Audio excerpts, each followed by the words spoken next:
ഞാൻ രാജലക്ഷ്മി കൊച്ചിയിൽ നിന്ന്. ഇന്ന് നമ്മൾ BPSC 145-ന്റെ ബ്ലോക്ക് 3-ല് യൂണിറ്റ് 8 പരാമർശിക്കാൻ പോകുന്നത്. ഓട്ടോണമി മൂവ്മെന്റ്സ് എന്നുള്ള 8 പരാമർശിക്കാൻ പോകുന്നത്. അപ്പോൾ അത് നമ്മളുടെ ഈ വാക്ക് തന്നെ, അതായത് സ്വയംഭരണം എന്നുള്ള വാക്ക് തന്നെ ഡിറൈവ് ആയിട്ടുള്ളത് ഗ്രീക്ക് വേർഡ്സ് ആണ്. ഓട്ടോ എന്ന് പറയുമ്പോൾ സെൽഫ് എന്നർത്ഥം, നോമോ എന്ന് പറയുമ്പോൾ ലോ അല്ലെങ്കിൽ റൂൾ എന്നർത്ഥം, ഓട്ടോണമി എന്ന് പറഞ്ഞാൽ അതിൻ്റെ അർത്ഥം വന്നിട്ട് സെൽഫ് റൂൾ എന്നാണ്. അപ്പോൾ ഓരോരുത്തരും അവനവൻ്റെ ആ ഭാഗത്തുള്ള സ്വന്തമായിട്ടുള്ള നിയമങ്ങൾ ഉണ്ടാക്കുക എന്നുള്ളതാണ് ഇതിൻ്റെ അർത്ഥം. ഇതിൽ ഇൻഡിപെൻഡൻ്റ് ആയിട്ട് നമ്മൾ സ്വയംവരത്തെ നമ്മൾ ഡിസൈഡ് ചെയ്യുമ്പോൾ കൺട്രോൾഡ് ആയിട്ടുള്ള ഫാക്ടേഴ്സ് ഉണ്ടാവും. അത് എന്തൊക്കെയാണ്, എങ്ങനെയാണ് എന്നുള്ളത് നമുക്ക് പരാമർശിക്കാം. ഇതിൽ കൂടെ നമ്മൾ ഈ മൂവ്മെന്റ്സിൽ പ്രത്യേകമായിട്ട് പറയുകയാണെങ്കിൽ രാഷ്ട്രീയത്തിൽ ഈ പലവിധമായ ഗ്രൂപ്പുകളുണ്ട്. ഈ നോർത്ത് ഈസ്റ്റേൺ ഇന്ത്യയിൽ വരുന്ന ഫെഡറൽ സ്ട്രക്ചറിൽ വരുന്ന ഗ്രൂപ്പിനെ പറ്റിയാണ് നമ്മൾ ഇന്ന് പരാമർശിക്കാൻ പോകുന്നത്. അത് മാത്രമല്ല, ആ സ്വയംഭരണം ഉണ്ടാക്കിയെടുത്തപ്പോൾ അത് അവരങ്ങനെ കമ്മ്യൂണിറ്റി ബേസ്ഡ് ആണ്, അല്ലെങ്കിൽ അവരുടെ ജാതി ബേസ്ഡ് ആണ്, അല്ലെങ്കിൽ അവരുടെ ഭാഷ ബേസ്ഡ് ആണ്, ഇങ്ങനെ പല വിധത്തിലാണ് ഇതിൻ്റെ പരാമർശങ്ങൾ വന്നിട്ടുള്ളത്. അപ്പോൾ ഇതിൻ്റെ ഫീച്ചേഴ്സ് എന്താന്ന് വെച്ചാൽ, ആദ്യമായിട്ട് പറയുമ്പോൾ നമ്മൾ ഒരു ഫീച്ചേഴ്സിനെ പറ്റി നോക്കുകയാണെങ്കിൽ ശരിയായ ട്രീറ്റ്മെൻറ്റും, അതായത് അവർക്ക് അതോറിറ്റിയിൽ നിന്ന് അല്ലെങ്കിൽ മേലുദ്യോഗസ്ഥന്മാരിൽ നിന്ന് ഡിസ്ക്രിമിനേഷൻ, വേർതിരിപ്പായിട്ടുള്ളത് കിട്ടാണ്ടിരിക്കുക. ഗവൺമെൻറ്റും അതേമാതിരി തന്നെ അതാത് ലോക്കലായിട്ടുള്ള റീജിയൻസും. അവിടെ നമുക്ക് അറിയേണ്ടത്, കോമൺ ആയിട്ട് നോക്കുന്നത് ഏത് സ്ഥലത്ത് ലൊക്കേഷനിൽ റീജിയനിൽ അത് കിടക്കുന്നു, അവരുടെ കൾച്ചർ എന്താണ്, അവരുടെ ഭാഷ എന്താണ്, അവരുടെ കസ്റ്റംസ് എന്താണ്, അവരുടെ ഹിസ്റ്ററി എന്താണ്, ഇതെല്ലാം നമ്മൾ നോക്കിയിട്ട് വേണം. കൾച്ചറലായിട്ടുള്ള ലിംഗ്വിസ്റ്റിക് ഐഡന്റിറ്റീസ് എന്നാണ് അതിന് പറയുക.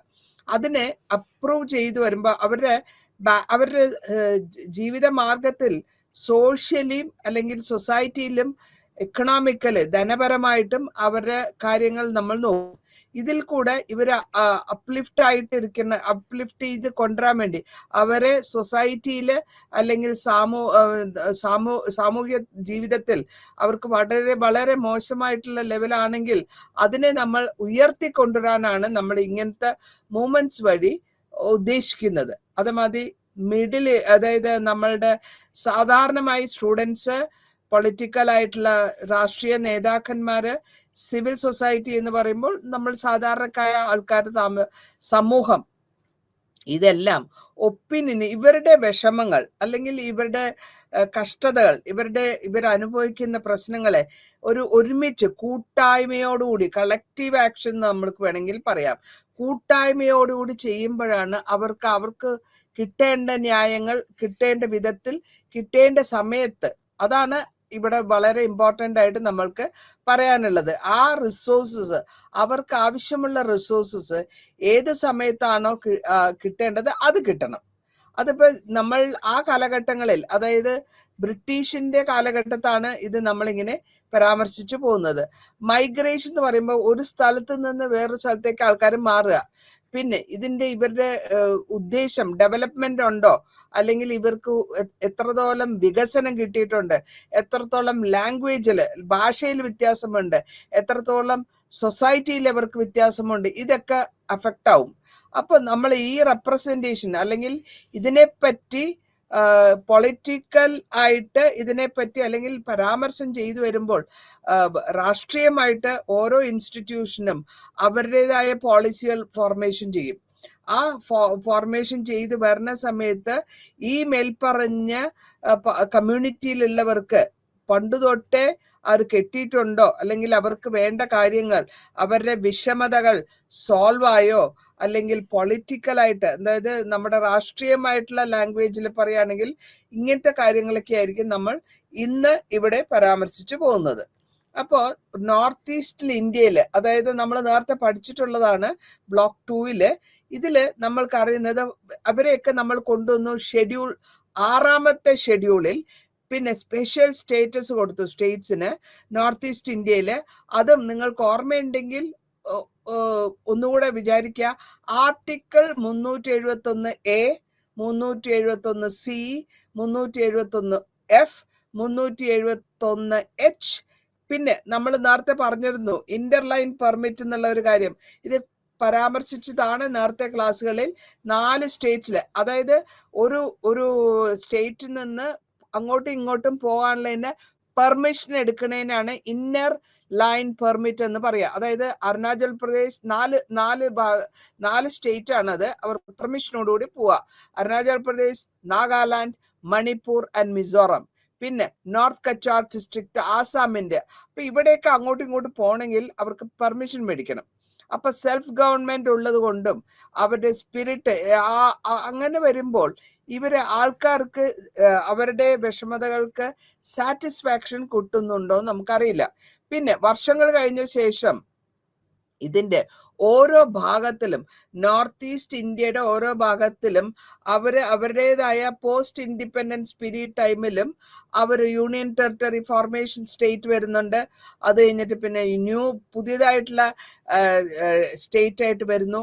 അതിനുശേഷം യൂണിയൻ ടെറിട്ടറി ആയിട്ട് വരുന്നു. അപ്പൊ അവിടെയൊക്കെ നമുക്ക് കാണാൻ പറ്റും സ്വയംഭരണ കൗൺസിൽസ് ഫോർമേഷൻ ചെയ്യുക, ഓട്ടോണമസ് കൗൺസിൽസ്, സ്റ്റേറ്റിന്റെ അകത്തും സ്റ്റേറ്റിന്റെ പുറത്തും. അപ്പൊ ഈ സെവറൽ കാലഘട്ടങ്ങളിൽ എത്തനിക്കായിട്ടുള്ള വയലൻസ് അല്ലെങ്കിൽ ഇവരുടെ വിപ്ലവങ്ങൾ, അവരുടെ ഈ പ്രശ്നങ്ങൾക്കുള്ള കലാപങ്ങളൊക്കെ ഉണ്ടാവുന്നു. ഈ കലാപത്തിനുണ്ടാകാനുള്ള കാരണം അവരുടെ കാര്യങ്ങൾ വേണ്ട വിധത്തിൽ പരിഗണിക്കപ്പെടുന്നില്ല എന്നുള്ളതാണ്. പിന്നെ ഡിമാൻഡ്സ് ഓഫ് സൈനിങ്, ഓരോ അക്കോർഡ് സൈൻ ചെയ്യുന്നുണ്ട്. ഈ സൈനിങ് ഇവരുടെ ഡിമാൻഡൊക്കെ, അതായത് സ്വയംഭരണം, സോവർണിറ്റി, ഇതൊക്കെ കിട്ടിയാൽ മാത്രമേ ഇവരുടെ ഫെഡറൽ സ്ട്രക്ചർ ആ സ്റ്റേറ്റിന്റെ അകത്തുള്ള ഫെഡറൽ സ്ട്രക്ചർ ശരിയാവുള്ളൂ. അപ്പൊ അങ്ങനെ വരുമ്പോഴാണ് അവിടെ കലാപങ്ങൾ ഇല്ലാണ്ട് ഒരു സോവറിൻ സ്റ്റേറ്റ് ആയിട്ട് ഫോർമേഷൻ വരിക. അപ്പൊ അത് വേണ്ടിയിട്ട് ആണ് നമ്മൾ ഇവിടെ ഈ ഡീറ്റെയിൽ ആയിട്ട് ഇവർക്ക് ഏത് തരത്തിലുള്ള ചേഞ്ചസ് ആണ് രാഷ്ട്രീയമായിട്ട് ഉണ്ടായത്, അതൊക്കെയാണ് നമ്മൾ ഇന്ന് പഠിക്കാൻ പോകുന്നത്. ഇനി കലാപങ്ങൾ ഉണ്ടാവുന്നു. എന്തുകൊണ്ടാണ് ഈ കലാപങ്ങൾ ഉണ്ടാവുന്നത്? കാരണം ഇവരുടെ സപ്പോർട്ടിംഗ് സിസ്റ്റം അല്ലെങ്കിൽ ഇവരുടെ സൊസൈറ്റിയിലുള്ള ചേഞ്ചസ് മനസ്സിലാക്കാൻ പറ്റുന്നില്ല. അതേമാതിരി രാഷ്ട്രീയമായിട്ടുള്ള ചേഞ്ചസ്. അപ്പൊ ഇതിനൊക്കെയാണ് നോർത്ത് ഈസ്റ്റ് ഇന്ത്യയില് ആ കാലഘട്ടങ്ങളിൽ എത്രത്തോളം നമ്പറും ഇന്ത്യൻസ്, നമുക്ക് എത്രത്തോളം ഡീപ്പായിട്ട് ഇവരുടെ കലാപത്തിന് എത്രത്തോളം ഡീപ്പായിട്ടുള്ള ഫീലിങ്സ് ഉണ്ടായിരുന്നു. അതിലും ഏറ്റവും കൂടുതൽ നോക്കുകയാണെങ്കിൽ മണിപ്പൂറാണ് ഏറ്റവും ലാർജസ്റ്റ് ആയിട്ടുള്ള ഈ ഗ്രൂപ്പുള്ള, അതായത് കലാപം ഉണ്ടാക്കിയിട്ടുള്ളത് മണിപ്പൂരിലാണ്. പിന്നെ നമുക്ക് പറയാം നാഗാലാൻഡിലുണ്ടായിരുന്നു, മിസോറത്തിലുണ്ടായിരുന്നു, മണിപ്പൂരിലുണ്ടായിരുന്നു, അതേമാതിരി ആസാമിലും മേഘാലയയിലുണ്ടായിരുന്നു. അപ്പോ ആസാമില് ഈ കാലഘട്ടത്തിൽ ആസാമിൽ നമ്മൾ കേട്ടിട്ടുണ്ട് ULFA, ULFA, അതായത് യുണൈറ്റഡ് ആയിട്ടുള്ള ലിബറേഷൻ ഫ്രണ്ട് ആണ്. ആസാമിന്റെ ലിബറൽ ഫ്രണ്ടിന്റെയാണ് ആ പേര് ഉൽഫ എന്ന് പറയാ. 1980 ഇത് ഫോർമേഷൻ ആവുന്നതും. അതേമാതിരി മേഘാലയ ഹൈൻവിട്ര, പിന്നെ നാഷണൽ ലിബറേഷൻ കൗൺസിൽ എന്ന് പറഞ്ഞ് അതും 1990 ഫോം ആവുന്നു. ഇപ്പൊ ഈ കലാപങ്ങൾക്കൊക്കെ ഈ നാഗാലാൻഡിലുള്ള, മിസോറത്തിലുള്ള, മണിപ്പൂരിലൊക്കെ ഏറ്റവും കൂടുതലായിട്ട് നമ്മൾ കലാപങ്ങൾ കണ്ടുന്നത് നാഗാലാൻഡിലാണ്. ഫസ്റ്റ് ആയിട്ട് നാഗാലാൻഡിലാണ് ഇത് വരും. അവർക്ക് സ്വയംഭരണം വേണമെന്നുള്ള ഡിമാൻഡ് വെക്കുകയും ചെയ്യുന്നത്. അപ്പൊ ഇതിന്റെ അവര് 1919 ഒരു നാഗ ക്ലബ് എന്നൊന്ന് ഫോർമേഷൻ ചെയ്തിട്ടുണ്ട്. അതിന്റെ പരിണാമമായിട്ട് ഈ നാഗാസിന് ഒരു നാഷണൽ ടൈം ആയിട്ട് അവര് നാഗ ഹിൽസ് ഉണ്ട്. ബ്രിട്ടീഷ് കാലഘട്ടങ്ങളിൽ തന്നെ ഇവരിതിനെ അനക്സ് ചെയ്തിട്ടുണ്ട് 19ാം സെഞ്ചുറിയിൽ. ഇത് കൂടാണ്ട് ആ ബ്രിട്ടീഷുകാരുടെ ഭരണത്തിന് ശേഷം ഇവർക്ക് ഒരു നാഗ ഭാഗത്തിന് ഒരു യുണീക്ക് ആയിട്ടുള്ള ഒരു ഹിസ്റ്ററി ഉണ്ട്. അതിന്റെ കാര്യം എന്താ വെച്ചാൽ 1947 ഒരു എഗ്രിമെന്റ് സൈൻ ചെയ്യാണ്. നാഗ ലീഡർഷിപ്പ് ഉള്ളവരും അന്നത്തെ ഗവർണറുമായ അക്ബർ ഹൈദരി, ആ ഹൈദരിയായിട്ട് ഒരു സിഗ്നേച്ചർ വരുന്നുണ്ട്, എഗ്രിമെന്റ്. അതിനെ നമ്മൾ 9 പോയിന്റ് എഗ്രിമെന്റ് എന്ന് പറയും. ഈ അഗ്രിമെന്റ് 10 വർഷത്തേക്കാണ് സൈൻ ചെയ്ത്. അതായത് നാഗാസിന് അവർക്ക് എവിടെ വേണമെങ്കിലും അവർക്ക് ഡിസൈഡ് ചെയ്യാം, എവിടെ എന്ത് വേണം എന്നുള്ള അവരുടെ ഫ്യൂച്ചർ അവർക്ക് ഡിസൈഡ് ചെയ്യാം എന്നുള്ളതാണ് ഈ അഗ്രിമെന്റിന്റെ രത്ന ചുരുക്കം. പിന്നെ രണ്ടാമത്തെ വേൾഡ് വാറിന് ശേഷം, അല്ലാതെ രണ്ടാമത്തെ നമ്മളുടെ മഹാലോക യുദ്ധത്തിന് ശേഷം ഈ നാഗ ക്ലബ്ബ് ഒരു ഓർഗനൈസേഷനാക്കി മാറ്റി, പുതിയൊരു ഓർഗനൈസേഷൻ ഉണ്ടാക്കി. ആ ഓർഗനൈസേഷന്റെ പേരാണ് നാഗ നാഷണൽ കൗൺസിൽ. ആ കൗൺസിലിന്റെ മൂവ്മെന്റിൽ അഗമി സാപ്പോ പിസാവ് ആ ലീഡർഷിപ്പിന്റെ സോവറനായ നാഗാലാൻഡിന്റെ ലീഡർഷിപ്പായിട്ട് എടുക്കുകയും അതിനെ ഇൻഡിപെൻഡന്റ് ആയിട്ട് ഡിസ്റിഗാർഡ് ചെയ്ത്, അതായത് ഈ നേരത്തെ സൈൻ ചെയ്ത 9 പോയിന്റ് അഗ്രിമെന്റിനെ ഡിസ്റിഗാർഡ് ചെയ്യുന്നു. ഇവരെന്താ ചെയ്യുന്ന വെച്ചാല് ആ NNC നാഗാലാൻഡ് 9 പോയിന്റ് ആ NNC വന്നിട്ട് നാഗ നാഷണൽ കൗൺസിൽ ഡിക്ലെയർ ചെയ്യാണ് 14-ാം തീയതി ആഗസ്റ്റ് 14, 1947 നമ്മുടെ ഇന്ത്യൻ സെലിബ്രേറ്റ് ചെയ്യുന്ന ഫ്രീഡത്തിന്റെ ഉള്ളിൽ ഇവര് സ്വന്തമായിട്ട് ഇന്ത്യൻ യൂണിയൻ എന്നുള്ള ലെവലിലും കോൺസ്റ്റിറ്റ്യൂഷനെ, നമ്മുടെ ഭാരതീയ കോൺസ്റ്റിറ്റ്യൂഷനെയും അതിന്റെ ഫ്ലാഗിനെയും റെഫ്യൂസ് ചെയ്യുന്നു. ആക്സെപ്റ്റ് ചെയ്യാൻ പറ്റില്ല, നിങ്ങൾ പറഞ്ഞിട്ടുള്ള 6ാമത്തെ ഷെഡ്യൂൾ ആക്സെപ്റ്റ് ചെയ്യില്ല എന്ന് പറഞ്ഞിട്ട് ഇവര് ആദ്യമായിട്ട് 51-52 നടന്ന ജനറൽ ഇലക്ഷൻ ബോയ്ക്കോട്ട് ചെയ്യാണ്. ഈ ജനറൽ ഇലക്ഷൻ ബോയ്ക്കോട്ട് ചെയ്തിട്ട് അവരൊരു നാഗ ഹിൽസ് ഡിസ്ട്രിക്റ്റിലും ഒരു ഡിക്ലെയർഡ് ആയിട്ടുള്ള 99% നാഗാസ് ഇൻഡിപെൻഡൻസിന് വേണ്ടിയിട്ടാണ് വോട്ട് ചെയ്തത്.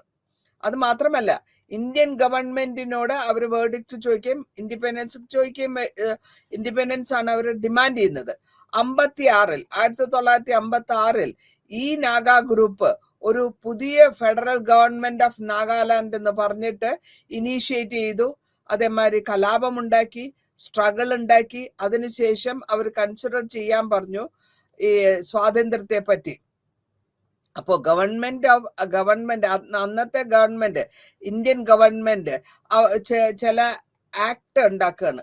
അന്ന് ആക്ടിൽ കൂടെ, അതായത് ആദ്യത്തെ ആക്ട് എന്ന് പറഞ്ഞാൽ Assam maintenance of public order എന്ന് പറയും, ആസാം ഡിസ്ട്രിക്ട്സ് ആക്ട് 1953. പിന്നെ അടുത്ത ആക്ട് വരുന്നത് 1955 ആസാം ഡിസ്റ്റർബ്ഡ് ഏരിയാസ് ആക്ട് എന്ന് പറയും. പിന്നെ വരുന്നു armed forces, Assam Manipur special powers എന്ന് പറഞ്ഞിട്ട് ഒരു ആക്ട് ഉണ്ടാക്കുന്നു. അത് 1958. അപ്പൊ ഈ കാലഘട്ടങ്ങളിലൊക്കെ എന്തെങ്കിലും വയലൻസ് അല്ലെങ്കിൽ ഇവര് തമ്മിൽ, അല്ലെങ്കിൽ ഫോഴ്സസ്, ഇന്ത്യൻ ആർമി ഫോഴ്സസ് തമ്മിലും നാഗാസ് തമ്മിലും വഴക്കുണ്ടാവുകയാണ്, അല്ലെങ്കിൽ അതിനെ അവർക്ക് പരസ്പരം അറ്റാക്ക് ചെയ്യുന്നു. അപ്പൊ ഈ ഫോർമേഷൻ, നാഗാലാൻഡിന്റെ ഫോർമേഷൻ നടക്കുന്നത് ജൂൺ 1-ാം തീയതി 1963. അതിനുശേഷം 1964 നാഗ പീസ് മിഷൻ ഒരു എഗ്രിമെന്റിലേക്ക്, അല്ലെങ്കിൽ ഒരു സന്ധി സംഭാഷണത്തിന് വരികയാണ്. 75 റെപ്രസെന്റേറ്റീവ്സ്, ഈ നാഗാലാൻഡിന്റെ റെപ്രസെന്റേറ്റീവ്സ് ആയിട്ടുള്ള ആൾക്കാരും ഈ ഒരു സിഗ്നേച്ചർ ഇടുന്നു. ഷില്ലോങ് അക്കോർഡ് എന്ന് പറയും. അതായത് ഗവൺമെന്റ് ഓഫ് ഇന്ത്യ ആയിട്ട് ഒരു ഷില്ലോങ് അക്കോർഡ് സൈൻ ചെയ്യാണ്. ആ ഷില്ലോങ് അക്കൗണ്ട് പ്രകാരം അവരുടെ അണ്ടർഗ്രൗണ്ട് ആയിട്ടുള്ള ഓർഗനൈസേഷൻസിനെ അക്സെപ്റ്റ് ചെയ്യാണ് കോൺസ്റ്റിറ്റ്യൂഷൻ ഓഫ് ഇന്ത്യ. അപ്പൊ ഇങ്ങനെ വരുമ്പോൾ ഈ ആംഡ് ഫോഴ്സസിലോ അല്ലെങ്കിൽ അവരെ മാറ്റിയുള്ള സ്ഥലങ്ങളിലൊക്കെ ഇത് റീസണബിൾ സമയം കൊടുത്ത് അവരുടെ ഫൈനൽ സെറ്റിൽമെന്റിൽ, ഫോർമുലേറ്റിംഗ് ഇഷ്യൂസ് ആയിട്ടുള്ള ഫൈനൽ സെറ്റിൽമെന്റിലേക്ക് കൊണ്ടുവരാൻ എത്തിക്കുന്നു. ഇപ്പോ ഇതിൽ നിന്ന് മാറിപ്പോയ, ഇഷ്ടമില്ലാതെ മാറിപ്പോയ ലീഡേഴ്സ് ഉണ്ട്.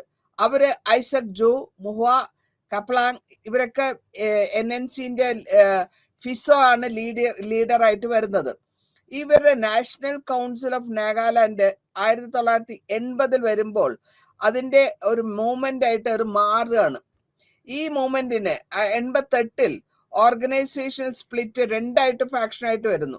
ആ 2 ഫാക്ഷൻ എന്ന് വെച്ചാൽ ഒരു ഫാക്ഷൻ വരുമ്പോ നാഗ മിലിറ്റന്റ് ഗ്രൂപ്പാണ്. ആ മിലിറ്റന്റ് ഗ്രൂപ്പിന്റെ ഐഡന്റിഫിക്കേഷൻ എന്ന് പറയുന്നത് NCNIM എന്ന് പറയും. പിന്നെ ഉള്ളത് അടുത്ത ഗ്രൂപ്പിൻ്റെത് നാഗാലാൻഡ് CNK ബ്രാക്കറ്റിൽ വരുന്നു. അപ്പൊ ഇങ്ങനെ ഡിഫറെന്റ് ആയിട്ടുള്ള ഗ്രേറ്റർ നാഗാലാൻഡ് ഫോർ നാഗാസ് എന്ന് പറഞ്ഞിട്ട് അവരുടെ നാഗാലിസം അല്ലെങ്കിൽ അവരുടെ ഇൻഹാബിറ്റഡ് ആയിട്ടുള്ള അവർ താമസിക്കുന്ന ഏരിയകളായിട്ടുള്ള ആസാം, അരുണാചൽ പ്രദേശ്, നാഗാലാൻഡും ബാക്കിയുള്ള മ്യാൻമാറും കൂടെ ചേർത്തിട്ടാണ് അങ്ങനെ അത് കൊണ്ടുവരുന്നത്. അപ്പോ ഇവിടെ നമുക്ക് കാണാൻ പറ്റുന്നത് 1960 മുതൽ 1986 വരെ മിസോറത്തിലെ കലാപങ്ങൾ വരുന്നു. ഈ കലാപങ്ങൾ കൂടെ സ്റ്റാർട്ട് ചെയ്യുന്നത് എങ്ങനെയാന്ന് വെച്ചാൽ അവിടെ ആ കാലഘട്ടത്തിൽ മിസോല് നാഷണൽ ഒരു ഫെമൈൻ ഫ്രണ്ട് എന്ന് പറഞ്ഞിട്ട് 1960 തുടങ്ങുകയും അത് അവസാനിപ്പിക്കുന്നത് മിസോ അക്കോർഡ് 1986 ലീഡറായ നെഗലാൻഡ ആൻഡ് ഗവൺമെന്റുമായിട്ടാണ് സന്ധി വരുന്നത്. ഈ ഫെഡറേഷൻ ഫെബ്രുവരി 1987 നാഗാലാൻഡ് ആണ് ഒരു chief minister first chief minister elevation വരുന്നു. മിസോറത്തിന്റെ സ്റ്റേറ്റ് ലെവലിലേക്ക് വരുന്നു. യൂണിയൻ ടെറിട്ടറിയിൽ നിന്ന് അത് ഒരു യൂണിയൻ ടെറിട്ടറി ആയിരുന്നതിൽ നിന്ന് അത് മാറി ഒരു സ്റ്റേറ്റ് ആകുന്നു. ഈ ഫോർമേഷൻ അല്ലെങ്കിൽ ഈ മാറ്റം അതിന്റെ റിയലൈസേഷൻ വന്നു കഴിഞ്ഞപ്പോ central and state government of Assam ഇതിനെ അവർക്ക് അഡ്രസ് ചെയ്തിട്ടില്ല. അതുകൊണ്ട് അവര് കോസ് ആയിട്ട് വരുന്നത് ബാംബു ഫെമൈൻ ആണ്. ബാംബു ഫെമൈൻ എന്ന് പറയുമ്പോൾ ക്ഷാമം 1957 മുതൽ 59 വരെ. അപ്പൊ മീസോ ഹിൽസില് ആ പാർട്ടിൽ ആസാമിന്റെ ഭാഗമായിരുന്നു അത്. അപ്പൊ ഇവരുടെ വിശ്വാസം എന്താന്ന് വെച്ചാൽ സെൻട്രൽ ആൻഡ് സ്റ്റേറ്റ് ഗവൺമെന്റ് ഇവരുടെ അതായത് മിസോസിന്റെ പ്രോബ്ലംസിനെ അഡ്രസ് ചെയ്യുന്നില്ല. അപ്പോ ഇവർക്ക് സോവറിനിറ്റി സ്റ്റേറ്റ് വേണം എന്നുള്ള ഡിമാൻഡ്. ഈ മീറ്റിംഗ് പർപ്പസിന് വേണ്ടി മിസോ ലീഡറായ ലെഗാൻഡ ഒരു കലാപം ഉണ്ടാക്കുന്നു. ഈ കലാപത്തിൽ കൂടെ അതായത് ക്ഷാമം അവസാനിച്ച ശേഷം ഈ നാഗാലാൻഡയുടെ പാർട്ടീനെ ഒരു പാർട്ടി കൺവേർട്ട് ചെയ്തെടുക്കുകയാണ് പാർട്ടി 1960 ഒരു പാർട്ടിയായിട്ട് മാറ്റുന്നത്. അതിനുശേഷം അവര് സോവറിൻ സ്റ്റേറ്റ് ഓഫ് മിസോറം എന്നുള്ള ഡിമാൻഡ് വയ്ക്കുകയും അവരുടെ വയലൻസ് മിസോസ് ആൻഡ് സെക്യൂരിറ്റി ഫോഴ്സ് തമ്മിൽ പരസ്പരം ഇന്ത്യൻ സെക്യൂരിറ്റി ഫോഴ്സ് തമ്മിൽ അടിയുണ്ടാകുന്നു. മിസോന്റെ കലാപങ്ങൾ കൂടെ ഒരു കുറച്ച് കഴിഞ്ഞപ്പോഴത്തേക്കും അത് ഡിക്ലൈൻ ചെയ്യാൻ തുടങ്ങി. 1975 ഒരു അഗ്രിമെന്റ് ഉണ്ടാക്കുന്നു. അതായത് ഈ മിസോറാം നാഷണൽ ഫ്രണ്ടും ഗവൺമെന്റ് ഓഫ് ഇന്ത്യയും തമ്മിൽ ഒരു ഗ്രാജുവൽ ആയിട്ടുള്ള മിസോറം യൂണിയൻ ടെറിട്ടറി ആക്കി മാറ്റി. അപ്പോ ഈ ഫൈനലായിട്ട് സൈൻ ചെയ്യുമ്പോൾ 1986 ജൂണിൽ ഈ മിസോറം നാഗാലാൻഡും ഗവൺമെന്റ് ഓഫ് ഇന്ത്യയും ഇതിന്റെ അവസാനം അതായത് ഈ മിസോറത്തിലുള്ള കലാപത്തിന്റെ അവസാന സ്റ്റേജിലേക്ക് എത്തുന്നു. ഈ അവസാന സ്റ്റേജിൽ അവരുടെ സ്റ്റേറ്റിനെ നമ്മള് യൂണിയൻ ടെറിട്ടറി ഓഫ് മിസോറാം എന്നുള്ളതിനെ എലിവേറ്റ് ചെയ്തിട്ട് സ്റ്റേറ്റ് ഹുഡിന് അല്ലെങ്കിൽ സ്റ്റേറ്റ് സ്റ്റാറ്റസിലേക്ക് അങ്ങനെയാണ് കൊണ്ടുവരുന്നത്. ഇനി അടുത്തതായിട്ട് നമുക്ക് പറയാനുള്ളത് മണിപ്പൂറാണ്. മണിപ്പൂർ ഒരു ചെറിയ സ്റ്റേറ്റ് ആണ്. പ്രിൻസ്ലി സ്റ്റേറ്റ് എന്ന് പറയുമ്പോൾ അവിടെ രാജഭരണം ഉണ്ടെന്ന് അർത്ഥം. ആ രാജഭരണമുള്ള ആ സ്റ്റേറ്റിനെ മെർജ് ചെയ്തിട്ട് യൂണിയൻ ഓഫ് ഇന്ത്യയിലേക്ക് കൊണ്ടുവരുമ്പോൾ അവിടെയും ഇതേമാതിരി ഇൻസ്ട്രുമെന്റ് ഓഫ് അക്സഷൻ എന്നുള്ള ഒരു സിഗ്നേച്ചർ വരുന്നുണ്ട്. യൂണിയൻ ടെറിട്ടറി ആയിരുന്നതിനെ 1972 ഒരു സ്റ്റേറ്റ് ആക്കി മാറ്റുന്നു. ഈ സ്റ്റേറ്റ് ആക്കി മാറ്റുമ്പോൾ ഒരു സെക്ഷൻ അതായത് മണിപ്പൂരിൽ താമസിക്കുന്ന ഒരു സെക്ഷൻ വിശ്വസിക്കുന്നത് മണിപ്പൂരിന്റെ രാജാവ് സൈൻ ചെയ്യാൻ ഇൻസ്ട്രുമെന്റ് ഓഫ് അക്സഷൻ സൈൻ ചെയ്തു. അപ്പൊ അങ്ങനെ വരുമ്പോൾ ഈ നേഷന് പ്രയോറിറ്റി വരുന്നത് മെർജർ ചെയ്യാണ്. മെർജർ എന്ന് വെച്ചാൽ ഒരുമിക്കുക, ഗവൺമെന്റ് ഓഫ് ഇന്ത്യയുടെ കൂടെ കൂടുക എന്നുള്ള ഇത് പാർട്ടീഷൻ ടൈമിലാണ് നടന്നിരിക്കുന്നത്. അപ്പോ മണിപ്പൂരിലാണ് ഏറ്റവും കൂടുതൽ ഈ കലാപത്തിന്റെ നോർത്ത് ഈസ്റ്റ് ഇന്ത്യയുടെ കലാപത്തിന്റെ ആൾക്കാർ അവിടെ ഉണ്ട്. ഈ ഗ്രൂപ്പ് ഉണ്ട് മണിപ്പൂരിൽ. പല വർഷങ്ങളായിട്ട് അവരുടെ ഫോർമേഷൻ ഉണ്ട്. 1964 ഒരു ഓർഗനൈസേഷൻ അല്ലെങ്കിൽ കലാപം യൂണിറ്റ്, ഞാൻ നേരത്തെ പറഞ്ഞു യൂണിയൻ നാഷണൽ ലിബറേഷൻ ഫ്രണ്ട് എന്നുള്ളത് ഫോർമേഷൻ അറാബം സമരേന്ദ എന്നുള്ള ആളുടെ ലീഡർഷിപ്പിലാണ് അത് ഫോം ആവുന്നതും അതിനുശേഷം അതിന്റെ ഉദ്ദേശം എന്തിനാന്ന് വെച്ചാല് സോവർണിറ്റി, അവർക്ക് സ്വാതന്ത്ര്യം കൊണ്ടുവരിക. പ്രിൻസ്ലി സ്റ്റേറ്റ് ആയിരുന്ന അല്ലെങ്കിൽ രാജ്യഭരണത്തിലിരുന്നതിന് അതിന് മുമ്പ് മെർജറിന് മുമ്പ് ഗവൺമെന്റ് ഓഫ് ഇന്ത്യയുടെ ആയി മെർജ് ചെയ്ത് പറഞ്ഞതിന് മുമ്പ് അത് പ്രിൻസ്ലി സ്റ്റേറ്റ് ആയിരുന്നു. അങ്ങനെ ആ സ്റ്റേറ്റിനെ, മണിപ്പൂരിനെ പല വിധത്തിൽ എസ്റ്റാബ്ലിഷ് ചെയ്ത് എടുത്തിട്ടുണ്ട്. റവല്യൂഷണറി ഗവൺമെന്റ്, വിപ്ലവം government Manipur 1968, people's revolutionary party കപ്ലാങ് 1987, പീപ്പിൾസ് ലിബറേഷൻ ആർമി PLA 1978, കലിംഗ്ബായ് കമ്മ്യൂണിസ്റ്റ് പാർട്ടി, ഇങ്ങനെ KCP എന്ന വിധത്തിൽ 1980 വരുന്നു. അപ്പൊ ഈ ഡിഫറെന്റ് ആയിട്ടുള്ള ഗ്രൂപ്പ്സ്, ഓരോ ഗ്രൂപ്പും അവരുടേതായ ഗ്രൂപ്പിന് ഡിമാൻഡ് ചെയ്ത് അല്ലെങ്കിൽ അവരുടേതായ പ്രത്യേകതകൾ മെയിൻറ്റെയിൻ ചെയ്തു പോവാണ്. ഇനി നമുക്ക് നോക്കാൻ പറ്റുന്നത് ഈ സ്റ്റേറ്റ്ഹുഡ് വന്ന ശേഷം നോർത്ത് ഈസ്റ്റേൺ ഇന്ത്യയിൽ അവരുടെ ഹിൽ സ്റ്റേറ്റ്, അതായത് മല സ്റ്റേറ്റ് എന്ന് പറയുമ്പോൾ 1950 മുതൽ 60 വരെ ഉണ്ട്. 54 ലീഡേഴ്സ് പല ഭാഗത്തിലുള്ള പല ഡിസ്ട്രിക്ട്സ് ഉള്ള ആസാമിലുള്ളവര് ചീഫ് എക്സിക്യൂട്ടീവ് മെമ്പേഴ്സ് ആയിട്ട് മാറുകയും അവര് ലുഹാസി ഹിൽസ്, നോർത്ത് കച്ചാർ, കറാബോ and United Khasi Jaintia Hills എന്ന് പറയുമ്പോൾ നമ്മൾ പറയാറുണ്ട് ഈ മലമ്പ്രദേശം എന്ന്, അതിനെയാണ് ഹിൽ ഡിസ്ട്രിക്ട് എന്ന് പറയാ. അതിനെ ഇനീഷ്യേറ്റ് ചെയ്യും, ആ ഒരു ക്രിയേഷൻ ഉണ്ടാക്കി ഒരു ഹിൽ സ്റ്റേറ്റിനെ അവിടെ കൊണ്ടാക്കുന്നു. ഹിൽ സ്റ്റേറ്റ് പറയുമ്പോൾ ആ ഭാഗങ്ങളിലുള്ള ഹിൽസിനെയൊക്കെ കാർവ് ചെയ്തെടുത്ത് ഡിസ്ട്രിക്ട്, ആസാമിന്റെ ചില ഡിസ്ട്രിക്ട്സ് എടുത്ത് അങ്ങനെ ഒരു ഫോർമേഷൻ കൊണ്ടുവരാൻ 3 കാരണങ്ങളുണ്ട് ബേസിക്കലി ഇതെങ്ങനെ കൊണ്ടുവരാനായിട്ട്. ഒന്നാമത്തെ കാര്യം, അവർക്ക് ആർട്ടിക്കിൾ നമ്മൾ നേരത്തെ പറഞ്ഞു 6ാമത്തെ ഷെഡ്യൂളിൽ പറഞ്ഞിട്ടുള്ള പ്രൊവിഷൻസ്, അതായത് ആ പ്രൊവിഷൻസിൽ പറഞ്ഞിട്ടുള്ളത് ഇവരുടെ ഐഡന്റിറ്റിയും എക്കണോമിക് ഇൻട്രസ്റ്റും, അതായത് മലമ്പ്രദേശത്തിലുള്ളവരുടെ സൂക്ഷിക്കും. രണ്ടാമതായിട്ട് പറഞ്ഞിട്ടുള്ള ആസാമീസ് എന്ന് പറഞ്ഞ ലാംഗ്വേജ്, ഭാഷ അവരുടെ ഇൻസ്ട്രക്ഷൻ ആക്കും, അതായത് ഒഫീഷ്യൽ ഭാഷയായിട്ട് മാറ്റും.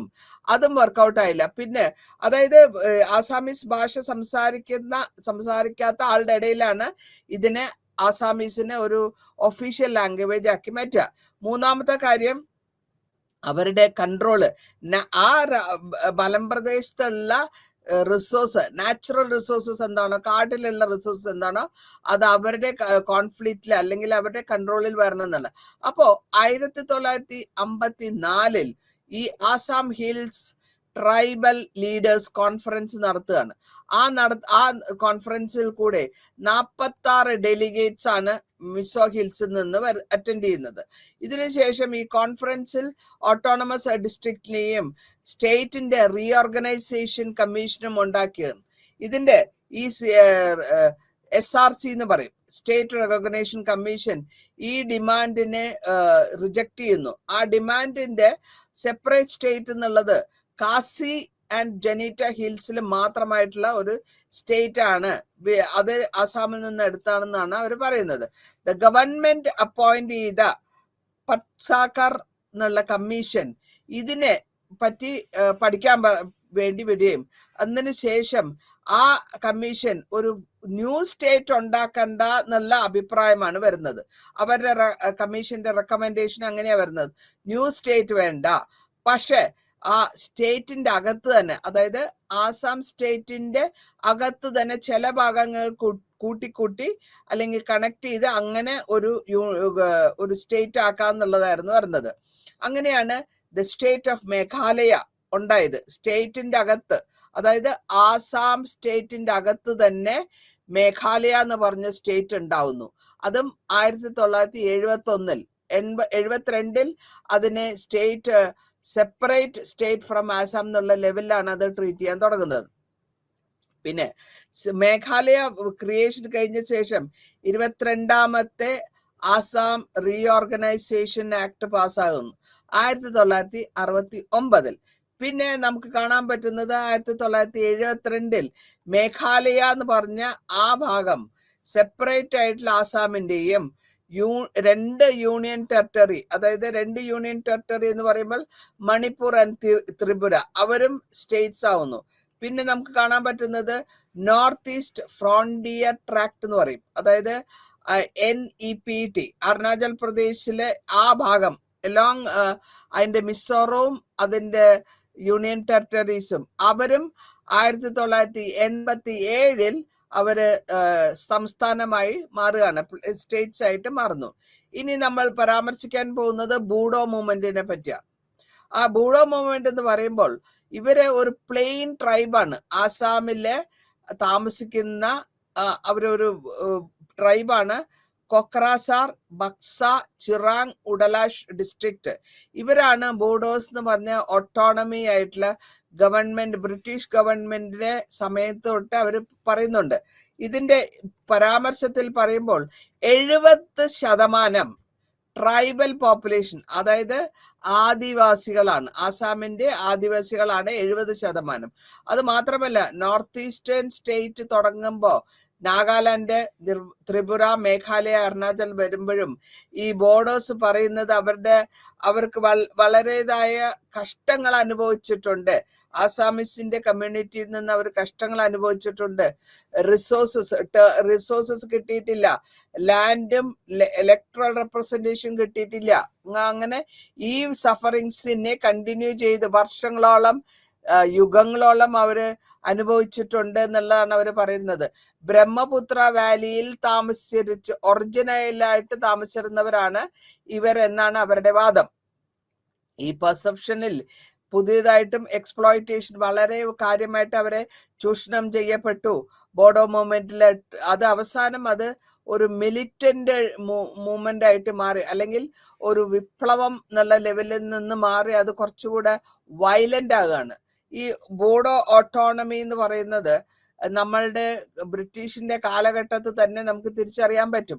29 ഒരു മെമ്മോറണ്ടം കൊടുക്കുന്നു. ഇന്ത്യൻ സ്റ്റാറ്റ്യൂട്ടറി കമ്മീഷൻ അവര് ഡിമാൻഡ്, പൊളിറ്റിക്കൽ ആയിട്ടുള്ള ഞങ്ങൾക്ക് രാഷ്ട്രീയമായിട്ടുള്ള ഒരു പാർട്ടി ഉണ്ടാക്കണം എന്ന് പറഞ്ഞിട്ട് അവര് ഡിമാൻഡ് വെക്കുന്നു. 1933 Assam, all Assam plain tribal league, അങ്ങനെ ഒരു പാർട്ടി ഉണ്ടാവുകയാണ്. ആ പാർട്ടിയിൽ കൂടിയാണ് അവരുടെ വിശ്വാസങ്ങൾ അല്ലെങ്കിൽ അവരുടെ ഐഡന്റിറ്റി, ട്രൈബലിന്റെ, ആസാമിലുള്ള ട്രൈബലിന്റെ ഐഡന്റിറ്റി അതിൽ കൂടിയാണ് വരുന്നത്. 1953 ബോഡോ സാഹിത്യ സഭ ഉണ്ടാക്കി. അതിന്റെ ചീഫ് മിനിസ്റ്റർ ആയിരുന്നു ബിൻഷുറ മെഹദി. ഈ ബോഡോ ലാംഗ്വേജിനെ ഒരു മീഡിയം ഓഫ് ഇൻസ്ട്രക്ഷൻ, സ്കൂളിൽ ഇൻസ്ട്രക്ഷൻ എന്ന് പറയുമ്പോൾ പറഞ്ഞു കൊടുക്കാനുള്ള ഒരു ലാംഗ്വേജ് ആയിട്ട് ബോഡോ ലാംഗ്വേജിനെ മാറ്റണം എന്നാണ് ആദ്യത്തെ ഡിമാൻഡ് കൊടുത്തത് മെമ്മോറണ്ടത്തില്. അതിന് കുറച്ചു കഴിഞ്ഞ ശേഷം ഇവരെന്താ ചെയ്യുക, ഈ പുതിയ ലാംഗ്വേജ് ആയ ആസാം ഒഫീഷ്യൽ ലാംഗ്വേജ് ബില്ല് പാസ്സാവും. 1960 ഇത് അവസാനം ചെന്ന് അവസിക്കുന്നത് ആന്റി ആസാമിസ് അജിറ്റേഷൻ അല്ലെങ്കിൽ non Assamese speaking areas of Assam എന്നുള്ള ലെവലിലേക്കാണ് ഇത് പോയി അവസാനിക്കുന്നത്. ഈ മൂവ്മെന്റിനെ ബോഡോസ് ഡിമാൻഡ് ചെയ്ത ബോഡോ ലാംഗ്വേജ് ഇൻസ്ട്രക്ഷൻ അതാത് സ്കൂളിൽ കൊടുക്കണം. ബോഡോ സ്റ്റുഡൻസ് ഉള്ള ഏരിയകളിൽ, ഡോമിനേറ്റ് ചെയ്തിട്ടുള്ള ഏരിയകളിൽ 1963 അവർ ഡിമാൻഡ് വയ്ക്കുന്നു.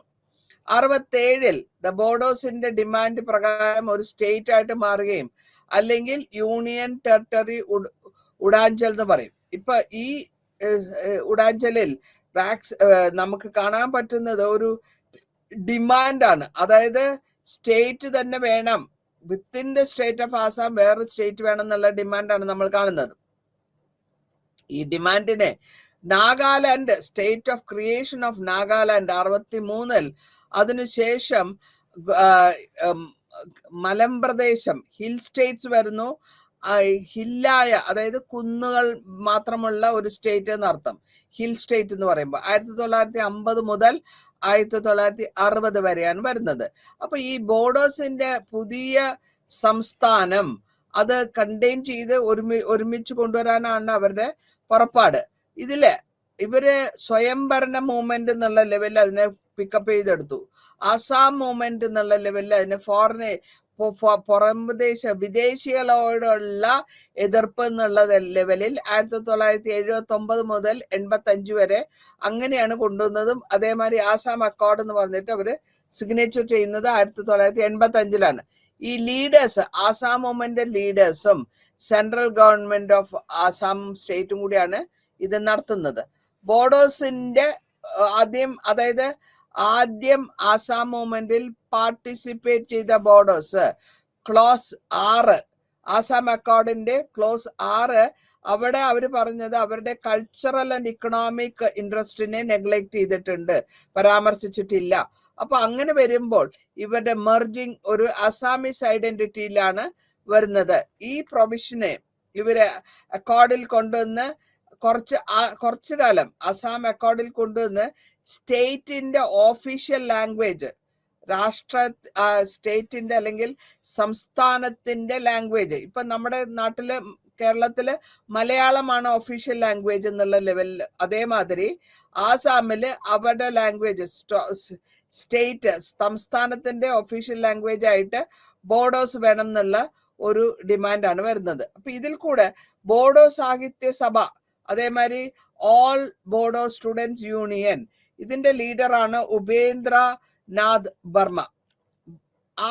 അസേർട്ട് ചെയ്തെടുക്കുകയാണ് പൊളിറ്റിക്കലായിട്ടും രാഷ്ട്രീയമായിട്ടും ഇക്കണോമിക്കലായിട്ടും കൾച്ചറലായിട്ടും എത്രത്തോളം അവർക്ക് ആധിപത്യം സ്ഥാപിക്കാൻ പറ്റുന്നുള്ളതാണ് നോക്കുന്നത് ഇവിടെ.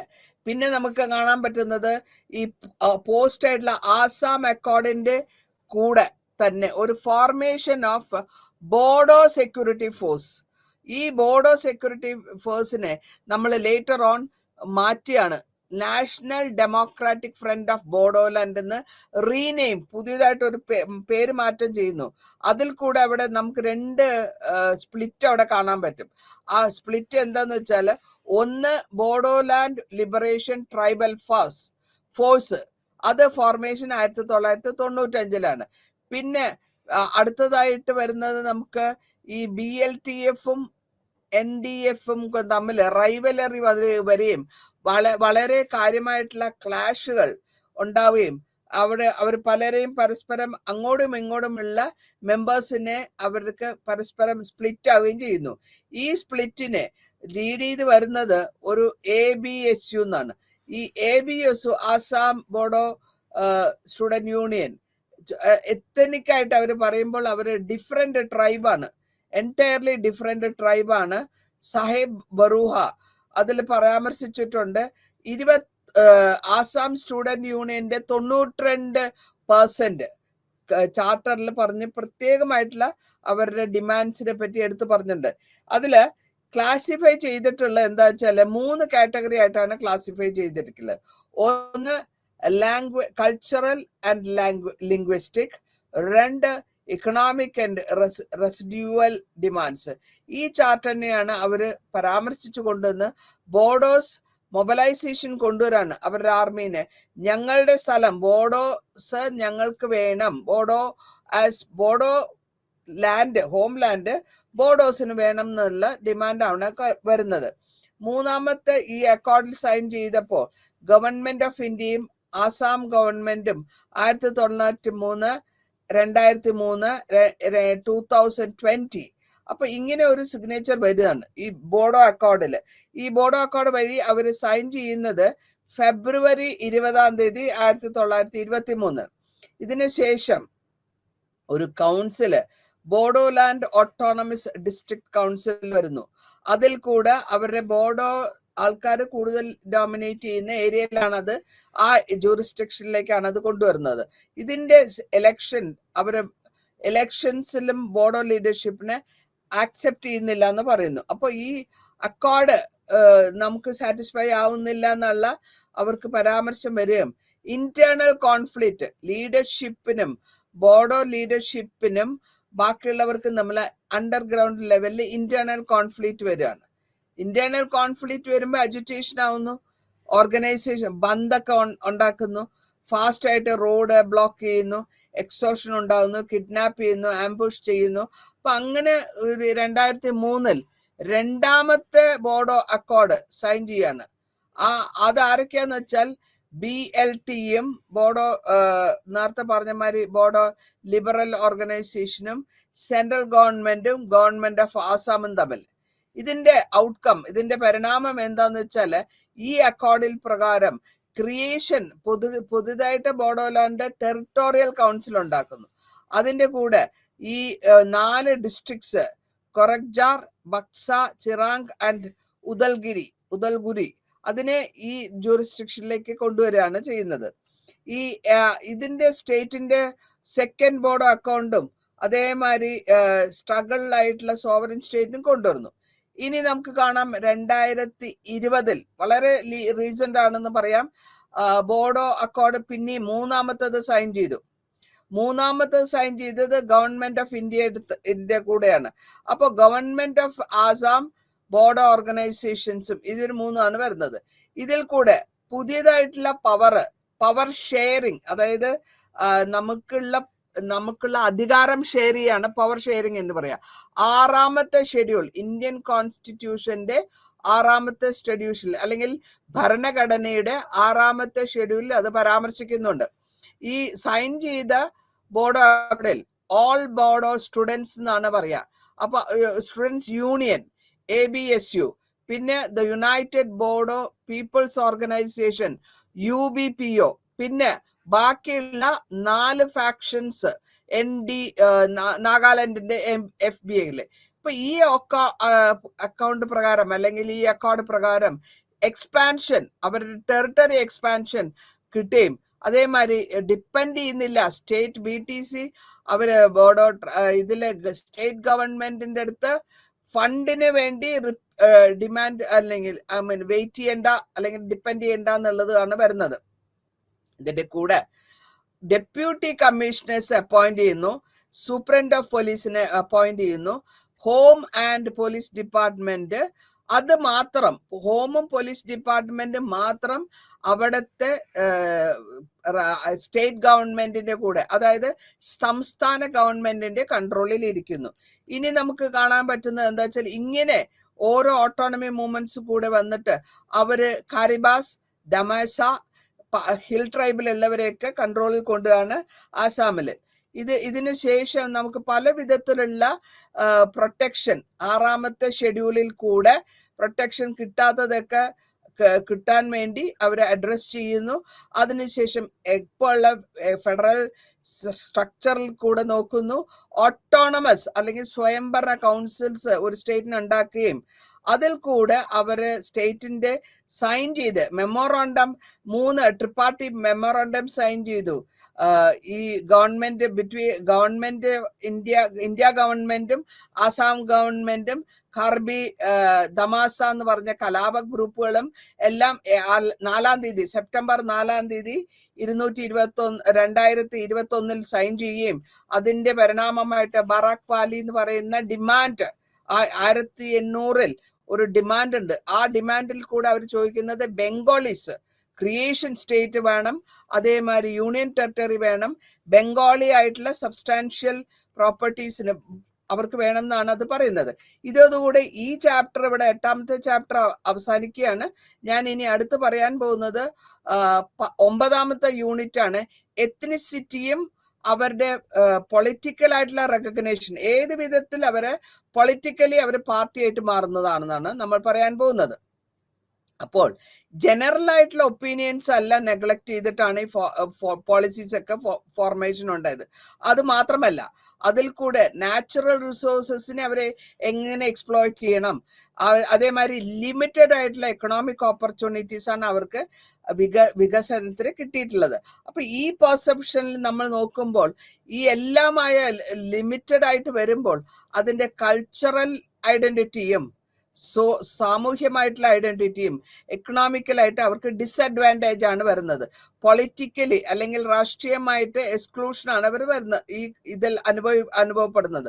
അപ്പൊ അവരെന്താ ചെയ്യുക, ഒരു ഇക്വാളിറ്റി, ഓട്ടോണമിയിൽ നമുക്കൊരു ഇക്വാളിറ്റി വേണം എന്നുള്ളതാണ് അടുത്ത ഡിമാൻഡ്. അപ്പൊ ഈ ഗ്രൂപ്പിനെ നമ്മൾ ഒരു സൊസൈറ്റിയിൽ, അങ്ങനെയുള്ള ഒരു സൊസൈറ്റി കോമൺ ആയിട്ട് വരുന്ന ക്യാരക്ടറിസ്റ്റിക്സ് നോക്കുമ്പോൾ ഭാഷ, കൾച്ചർ, കസ്റ്റം, ഹിസ്റ്ററി, അവരുടെ ധനകാര്യമായ ആവശ്യങ്ങൾ, അവരുടെ റേസ്, അവരുടെ കിങ്ഷിപ്പ്, ഇതെല്ലാമാണ് നമ്മളുടെ മാർക്കേഴ്സ് ആയിട്ട് വരുന്നത്. ഈ മാർക്കറിൽ കൂടിയാണ് ഓരോ ഗ്രൂപ്പിനെയും ഐഡന്റിഫിക്കേഷൻ ചെയ്തു കൊടുക്കുക. അതേമാതിരി ഏതാണ് എത്നിക് ഐഡന്റിറ്റി എന്നുള്ളത് കണ്ടുപിടിക്കാൻ പറ്റുക. അപ്പൊ ഈ ഗ്രൂപ്പിന്റെ ഐഡന്റിറ്റിയിൽ വരുമ്പോൾ നമ്മൾ കാണുന്നത് എന്താന്ന് വെച്ചാൽ ഓരോ ഐഡന്റിറ്റിക്കും, റിലേഷൻഷിപ്പിനും അവരുടേതായ ഐഡന്റിറ്റീസ് ഉണ്ട്. ആ ഐഡന്റിറ്റിനാണ് നമ്മൾ എത്നിസിറ്റി എന്ന് പറയാം. ആ എത്നിക് ആയിട്ടുള്ള ഗ്രൂപ്പുകൾ അല്ലെങ്കിൽ അവരുടെ സ്വയമേ ഓരോർക്കും ഉള്ള റിലേഷൻഷിപ്പ്, പല വിധത്തിലുള്ള റിലേഷൻഷിപ്പ് ഉണ്ട്. ആ പല വിധത്തിലുള്ള കോൺഫ്ലിക്റ്റ് ആയിട്ടുണ്ട്, കോമ്പറ്റീറ്റീവ് ആയിട്ടുണ്ട്, കോഓപ്പറേറ്റീവ് ആയിട്ടുണ്ട്. ഈ ഇലക്ഷനിൽ വരുമ്പോൾ ഇതെല്ലാം കൂടെ രാഷ്ട്രീയമായ ഒരു കാര്യത്തിൽ വരുമ്പോൾ എലക്ഷനാണ്. അപ്പോൾ എലക്ഷനിൽ വരുന്ന ഗവൺമെന്റൽ ഫോർമേഷനിൽ കൂടിയും അവർ തന്നെ കോമ്പറ്റീഷൻ വരാനും അവർ തന്നെ പാർട്ടി ഉണ്ടാക്കി ആ പാർട്ടിയിൽ ലീഡേഴ്സ് ആയിട്ട് വരുന്നു. അങ്ങനെയാണ് നമുക്ക് പുതിയതായിട്ട് ലാംഗ്വേജ്, പുതിയ ഭാഷകൾ അല്ലെങ്കിൽ ഇവരുടെ ലാംഗ്വേജ്, കസ്റ്റം, ക്ലാൻ ഇതൊക്കെ വരുന്നത് അതിനു വേണ്ടിയിട്ടാണ്. അപ്പോൾ മൾട്ടിപ്പിൾ ആയിട്ടുള്ള ഫാക്ടേഴ്സ് ഉള്ളപ്പോൾ ഈ മൾട്ടിപ്പിൾ ഫാക്ടേഴ്സിനെയും മാത്രമല്ല ഇതിനെയൊക്കെ ഇൻട്രൊഡ്യൂസ് ചെയ്യുന്നത് ഓരോ സ്കോളറിന്റെയും പെർസ്പെക്റ്റീവ്സ് വ്യത്യാസം ഉണ്ടാവും, കാഴ്ചപ്പാട് വ്യത്യാസം ഉണ്ടാവും. വെസ്റ്റേൺ അക്കാഡമിക് അല്ലെങ്കിൽ വിദേശത്ത് പോയി പഠിച്ചിട്ടുള്ളവരും അവരുടെ അവർ ചെയ്യുന്നത് സിംഗിൾ മാർക്ക് നോക്കുമ്പോൾ ആ ഒരു മാർക്കറായിട്ട് വെക്കുന്നത് ഏത് ഗ്രൂപ്പാണ്. അതേമാതിരി ഇന്ത്യൻ അക്കാഡമിക്കിൽ, അതായത് പുറത്തല്ല, ഇന്ത്യയിൽ തന്നെ ഇൻസ്റ്റിറ്റ്യൂഷനിൽ പഠിച്ചിട്ടുള്ള അവരും സിംഗിൾ മാർക്കറിൽ കൊണ്ടുവരുന്നത് കാസ്റ്റ്, അതാത് ജാതി, മതം അല്ലെങ്കിൽ അവരുടെ ലിംഗ്വിസ്റ്റിക് ഭാഷ, പിന്നെ ഏത് ഭാഗം, റീജിയണൽ, കമ്മ്യൂണൽ ആൻഡ് റിലീജിയസ്, അവരുടെ മതപരമായ ഐഡന്റിറ്റി. ഇങ്ങനെ വരുമ്പോൾ ഈ ഐഡന്റിറ്റിയിൽ കൂടെയാണ് നമ്മൾ നോർത്ത് ഈസ്റ്റേൺ ഇന്ത്യ അല്ലെങ്കിൽ എത്നിക് ഐഡന്റിറ്റി നമ്മൾ കൊണ്ടുവരുന്ന ഒരു മൾട്ടിപ്പിൾ ഫാക്ടേഴ്സ് ഉണ്ട്. പല വിധത്തിലുള്ള ട്രൈബിലുള്ളവരുണ്ട്. ട്രൈബ് എന്ന് വെച്ചാൽ വംശക്കാര്, റേസ് ഉണ്ട്, കിങ്ഷിപ്പ് ഉണ്ട്, കൾച്ചർ ഉണ്ട്, പിന്നെ ഫുഡ് ഉണ്ട്, ഡ്രസ് ഉണ്ട്, സോങ്സ് ഉണ്ട്. ഈ റീജിയൻ ഉണ്ട്, കസ്റ്റംസ് ഉണ്ട്, ഹിസ്റ്ററി ഉണ്ട്, റിലീജിയൻ ഉണ്ട്, അതേമാതിരി തന്നെ ഇക്കോണമി. അപ്പൊ ഇങ്ങനെ ഐഡന്റിറ്റീസിലൊക്കെ കൊണ്ടുവന്നതിന് ശേഷം രണ്ട് വിധത്തിലാണ് നമ്മൾ ഈ എത്നിക് ഐഡന്റിറ്റി അല്ലെങ്കിൽ വംശം ഐഡന്റിറ്റി നമ്മൾ കണ്ടുപിടിക്കുക. പ്രീമോഡിയൽ ആൻഡ് ഇൻസ്ട്രുമെന്റലിസ്റ്റ് എന്ന് വേണമെങ്കിൽ പറയാം. അതായത് ഇവിടെ എന്താ നമ്മൾ നാച്ചുറലായിട്ട് വരുന്ന ഒരു കാര്യമാണത് എത്നിക് കോർ എന്ന് പറയും. അതായത് വംശത്തിന്റെ കോറ്. ആ വംശത്തിന്റെ കോറ് ഇത് എങ്ങനെ ഉണ്ടായി എന്നുള്ളതാണ്. അതുകൂടാണ്ട് ഇത് എന്ത് കാരണത്തിൽ ഇൻസ്ട്രുമെന്റലൈസ്ഡ് ആയിട്ട് എങ്ങനെ ഇത് ഉണ്ടായി. അപ്പൊ ഇതൊക്കെ ഈ വംശത്തിനെ മാനിപ്പുലേറ്റ് ചെയ്യുന്നുണ്ടോ, ഇമാജിൻ ചെയ്യുന്നുണ്ടോ, അല്ലെങ്കിൽ കൺസ്ട്രക്ട് ചെയ്യുന്നുണ്ടോ, ഇൻവെന്റ് പുതിയതായിട്ട് മാർക്കേഴ്സ് വെച്ച് ഒരു ഐഡന്റിറ്റി, അവരുടേതായ വംശത്തിന്റെ വ്യത്യാസങ്ങൾ കണ്ടുപിടിക്കാനാണ് അവർ ശ്രമിക്കുന്നത്. ഈ വംശം അല്ലെങ്കിൽ ഇതിൽ കൂടെ ഇവര് ഉദ്ദേശിക്കുന്നത് മാർക്കിയാണ്, മാനിപ്പുലേഷന് വേണ്ടിയിട്ടുള്ള ഒരു ഫോർമേഷൻ വരുന്നു. അപ്പൊ ഇവിടെ എന്താ വെച്ചാൽ എല്ലാ വംശക്കാരും ഒരു റെസ്പോണ്ട് ചെയ്യാണ് ലീഡേഴ്സിന്റെ അടുത്ത് ഏത് ഗ്രൂപ്പാണ് അല്ലെങ്കിൽ കോമ്പിനേഷൻ ചെയ്തെടുക്കുകയാണോ എന്നുള്ളതാണ്. ഇനി നമ്മൾ അതിനെപ്പറ്റി പരാമർശിക്കുമ്പോൾ ഇതിനെ ഇവര് രാഷ്ട്രീയത്തിലേക്ക് എങ്ങനെ ഇൻക്ലൂഡ് ചെയ്യുന്നു എന്ന് നോക്കാം. രാഷ്ട്രീയത്തിൽ ഇൻക്ലൂഡ് ചെയ്യുമ്പോൾ രണ്ട് വിധത്തിലുള്ള ഗ്രൂപ്പിനെ വരുന്നു നമുക്ക് റെക്കഗ്നേഷൻ കിട്ടാൻ വേണ്ടി. അത് ഒന്ന്, എല്ലാ ഇൻഡിവിജ്വലും എല്ലാ പൗരനും ഒരു സെൽഫ് റെസ്പെക്റ്റോടെ എംബോഡിമെന്റ് ആണ്. ഇതിൽ കൂടെ റെസിപ്രിക്കേഷൻ ചെയ്തു വരുമ്പോൾ അതേമാതിരി തന്നെ ഈ ഇക്വാളിറ്റി അവർക്ക് കിട്ടിയില്ലെങ്കിൽ മ്യൂച്വൽ റിലേഷൻഷിപ്പ് കുറഞ്ഞു പോകും. അപ്പൊ കോഗ്നേഷൻ അല്ലെങ്കിൽ അവരുടെ മിശ്ര കോഗ്നേഷൻ വരും, നോൺ കോഗ്നേഷൻ വരും, പരസ്പരം ഒരുമിച്ച് പോവാണ്ടുള്ള ഒരു ട്രീറ്റ്മെന്റ് വരും എന്നുള്ളതാണ് അവരുടെ ഉദ്ദേശങ്ങള്. അപ്പോൾ ചാൾസ് ടൈലർ എന്ന് പറഞ്ഞിട്ട് 1992 ഒരു രാഷ്ട്രീയം റെക്കഗ്നേഷനെ ഒരു ഫ്രെയിം വർക്കിൽ കൊണ്ടുവരാൻ വേണ്ടി ഉദ്ദേശിച്ചു. അതായത് മൾട്ടി കൾച്ചറലിസത്തിലുള്ള ഇതിലേക്ക് കൊണ്ടുവരാണ്. ആ മൾട്ടി കൾച്ചറലിസം എന്ന് പറഞ്ഞാൽ ഇതിന്റെ ഫോക്കസ് എവിടെയാ വരുന്നത്? റെസ്പെക്ട്, റെക്കഗ്നേഷൻ, നമ്മൾ കൊടുക്കുന്ന റെസ്പെക്ട്, നമ്മൾ എത്രത്തോളം നമ്മളെ റെക്കഗ്നൈസ് ചെയ്യുന്നുണ്ട് എന്നുള്ളത്. ഓട്ടോണമി, ഡിസ്ക്രീറ്റ് ആയിട്ടുള്ള പല വിധത്തിലുള്ള ഐഡന്റിറ്റി ഗ്രൂപ്പിലുള്ളവർക്കും സ്വാതന്ത്ര്യം, അവരുടേതായ സ്വന്തമായ സ്വാതന്ത്ര്യം, ഇതെല്ലാം കൂടെ ഒരു വെസ്റ്റേൺ കോൺസെപ്റ്റ് ആണത്. അപ്പൊ അതേമാതിരി തന്നെ ഈ മൾട്ടി കൾച്ചറലിസത്തിനെ അവര് നേഷൻ സ്റ്റേറ്റിലേക്ക് കൊണ്ടുവന്ന് എത്തിക്കുന്നു. ഇത് കൂടാണ്ട് ഈ ഡിസ്ക്രിമിനേഷൻ, പല വിധത്തിലുള്ള ഡിസ്ക്രിമിനേഷൻ വരികയും അതിൽ കൂടെ മൈനോറിറ്റി ഗ്രൂപ്പിനെ കൺവിൻസ് ചെയ്ത് ഗവൺമെന്റിന്റെ ഫങ്ഷണറീസ് ആക്കി മാറ്റുന്നു. ഇതിൽ കൂടെ അപ്ലിക്കേഷൻ ഗവൺമെന്റ് ഓഫ് ഇന്ത്യ എടുത്ത് മൾട്ടി കൾച്ചറൽ ഫ്രെയിംവർക്ക് എന്നുള്ളതിൽ കൂടെ അപ്ലൈ ചെയ്യുകയും അതിനെ ഒരു റിലീജിയസ് ഗ്രൂപ്പാക്കി മാറ്റിയിട്ട്, അതേമാതിരി കാസ്റ്റ് ഗ്രൂപ്പാക്കി മാറ്റുക, നോർത്ത് ഈസ്റ്റേൺ ഗ്രൂപ്പാക്കി മാറ്റുക. ഇങ്ങനെ ഡിസ്കഷൻസ് ആണ് പല വിധത്തിലുള്ള മൈനോറിറ്റി, മൈനോറിറ്റികളിൽ കൂടെ പോയിക്കൊണ്ടിരുന്നത്. ഇനി ഈ വംശവും സാമൂഹ്യവും അല്ലെങ്കിൽ രാഷ്ട്രീയമായിട്ടുള്ള റെക്കഗ്നേഷൻ എന്താണെന്ന് നമുക്ക് നോക്കാം. സോറി. അപ്പൊ ഇതിൽ കൺസിഡർ ചെയ്യുന്നത് ഓരോ ഗ്രൂപ്പും, ഓരോ വംശത്തിലുള്ള ഗ്രൂപ്പുകളും അവരുടെ സ്റ്റേറ്റിലും അവരുടെ നേഷൻ സ്റ്റേറ്റിലും എത്രത്തോളം അത് മെർജ് ചെയ്ത് പോകുന്നുള്ളതാണ്. അതിനെ റിലേഷൻഷിപ്പ് കൊണ്ടുപോകണം. അതായത് ഓരോ വംശ ഗ്രൂപ്പും ഓരോ സ്റ്റേറ്റ് ഏജൻസിയും ഈ ഇഷ്യൂന് വളരെ കാര്യമായിട്ട് പൊളിറ്റിക്കലായിട്ട്, അതായത് രാഷ്ട്രീയമായിട്ട് എങ്ങനെ റെപ്രസെന്റ് ചെയ്യാം, പൊളിറ്റിക്കൽ ഓട്ടോണമി എങ്ങനെ കൊണ്ടുവരാം, അല്ലെങ്കിൽ രാഷ്ട്രീയപരമായിട്ടുള്ള ഓട്ടോണമി എന്ത് കൊണ്ടുവരാം, നാഷണൽ സിംബൽസ് എന്തൊക്കെ റെക്കഗ്നൈസ് കൊടുക്കാം, ഇതിനെ പ്രൊട്ടക്ട് ചെയ്യുക, അല്ലെങ്കിൽ ഇതിനെ സേവ് ചെയ്യുക, പ്രിസർവ് ചെയ്യുക, കൾച്ചറൽ ആയിട്ടുള്ള ഐഡന്റിറ്റിനെ സേവ് ചെയ്ത് അതിനെ പ്രൊട്ടക്ഷൻ ചെയ്യണം. അതായത് ഭാഷ, അവരുടെ കുലം, അവരുടെ ഭാഷകൾ, അവരുടെ കസ്റ്റംസ്, ആ കുലത്തിൽ ഉള്ളവർക്കുള്ള ലേഡീസിനുള്ള സ്റ്റേറ്റസ്, ഇത് പിന്നെ കൂടാണ്ട് നാച്ചുറൽ ആയിട്ട് വരുന്ന റിസോഴ്സസ്, അവരുടെ ഏരിയയിലുള്ള നാച്ചുറൽ റിസോഴ്സസ്. അപ്പൊ അങ്ങനെ വരുമ്പോൾ രാഷ്ട്രീയമായിട്ടുള്ള റെക്കഗ്നേഷൻ കിട്ടണം.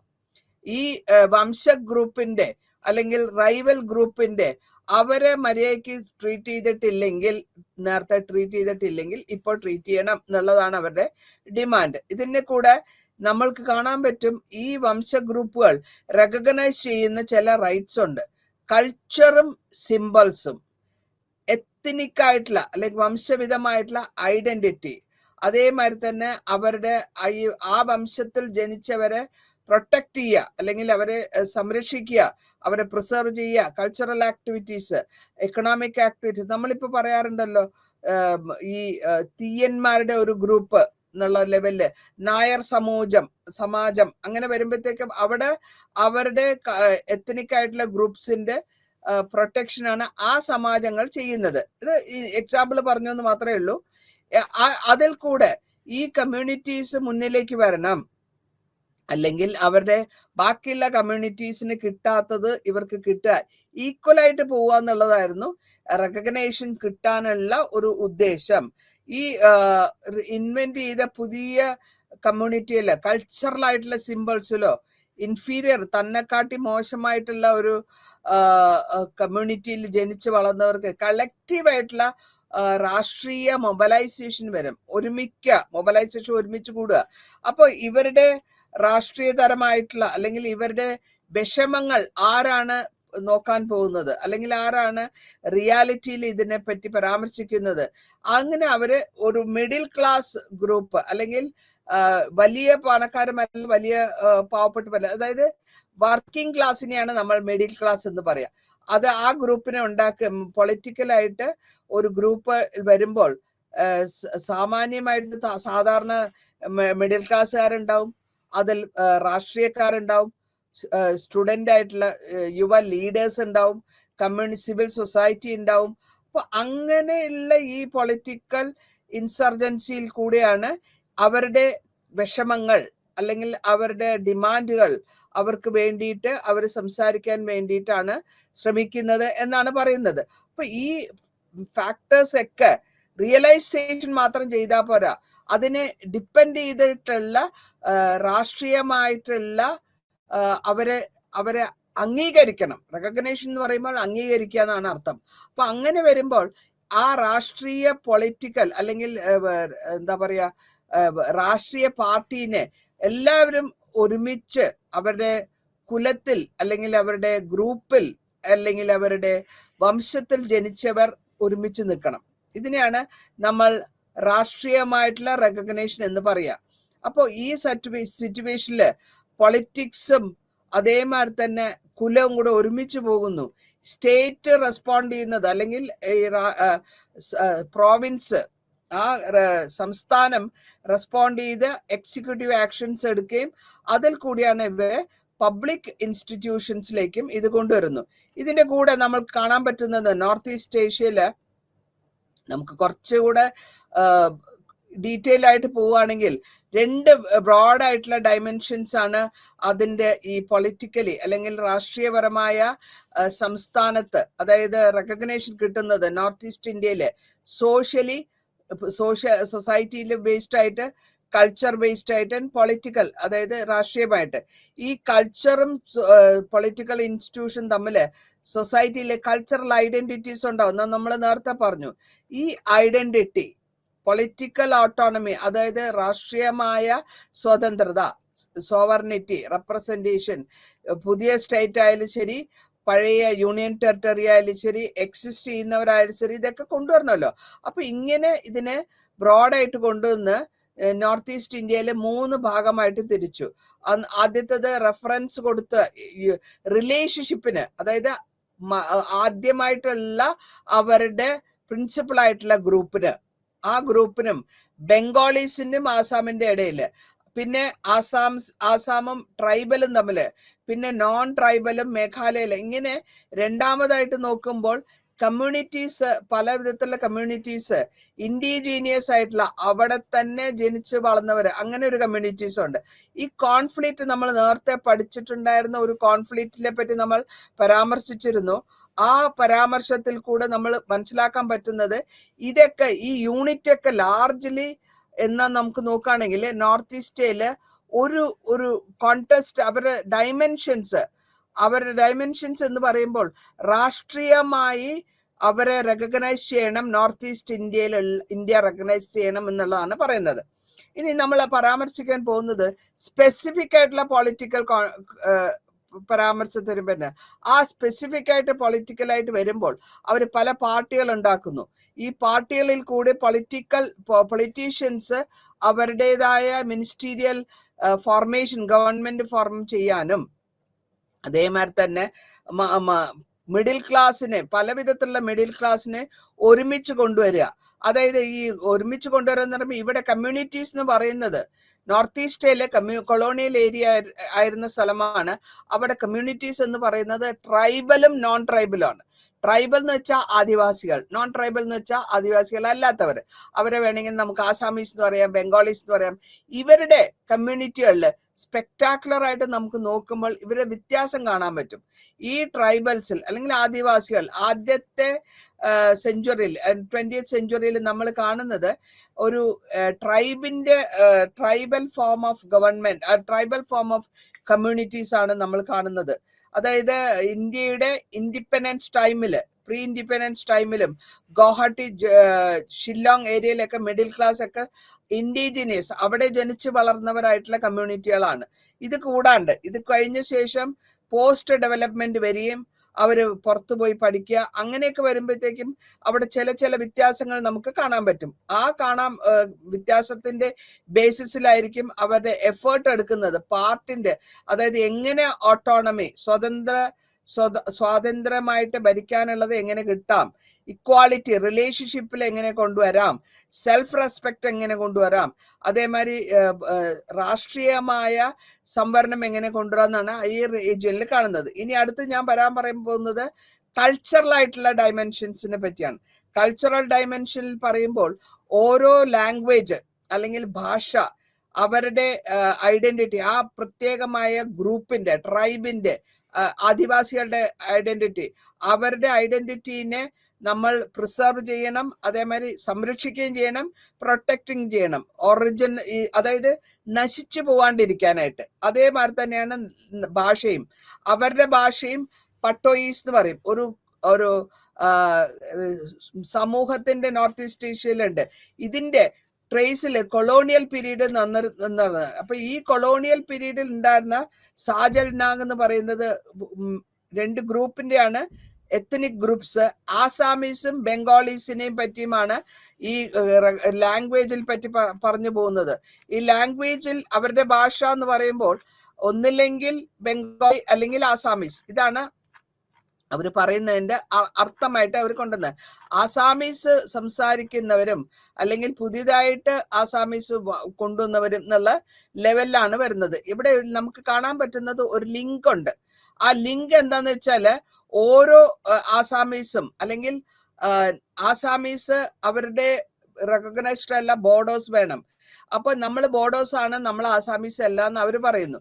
അതേമാതിരി ബോഡോസിന്റെ ഒറിജിനൽ ഇൻഹാബിറ്റൻസ് അവർ പറയും മൈഗ്രേറ്റ് ചെയ്തവരാണ്. ഇന്ത്യയിൽ നിന്ന് പല ഭാഗങ്ങളിൽ നിന്ന് ഹൈ കാസ്റ്റിലുള്ളവര്, മേൽ ഞങ്ങൾ വന്നവരാണ്.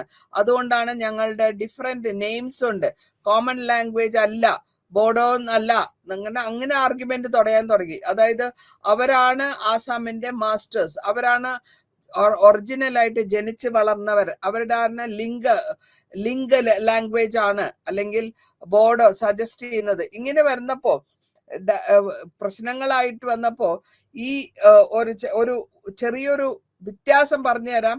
അതായത് ആസാമിസിന്റെ ആൾക്കാര് അവരുടെ ഡെഡ് ബോഡീനെ കത്തിക്കുന്നു, പക്ഷെ ബോഡോയുടെ ആൾക്കാര്, അവരുടെ ബോഡോ വംശക്കാര് അവനെ ആ മൃതദേഹത്തിനെ ഓപ്പൺ പ്ലേസിൽ കൊണ്ടുവന്ന് വിടുകയും അതിനെ ആ കഴുകന്മാർക്ക് കൊടുക്കുക എന്നാണ് ബോഡോന്റെ പ്രാക്ടീസ്. അപ്പൊ ഇങ്ങനെ ഇവരുടെ എല്ലാ വ്യത്യാസങ്ങളും ഫുഡില്, ഡ്രസ്സിംഗ് പാറ്റേണിലൊക്കെ ഡിഫറെന്റ് ആയിരുന്നു ആസാമിസിൽ. കൂടാണ്ട് നമുക്ക് പറ്റും ഇവിടെ നോർത്ത് ഈസ്റ്റ് ഇന്ത്യയിൽ ഞാൻ നേരത്തെ പറഞ്ഞു ഭാഷ, രാജ്യഷിപ്പ് എല്ലാം വ്യത്യാസം. അതായത് ഭരണം, മാട്രിയാർക്കൽ ഫാമിലി എന്ന് പറയുമ്പോൾ അവരുടെ അമ്മ സഹിതം വിമന്റെ സ്റ്റേറ്റസ് നാച്ചുറൽ ആയിട്ട് ഉള്ള ഒരു സിറ്റുവേഷൻ ആണ് നമ്മൾ കാണുന്നത്.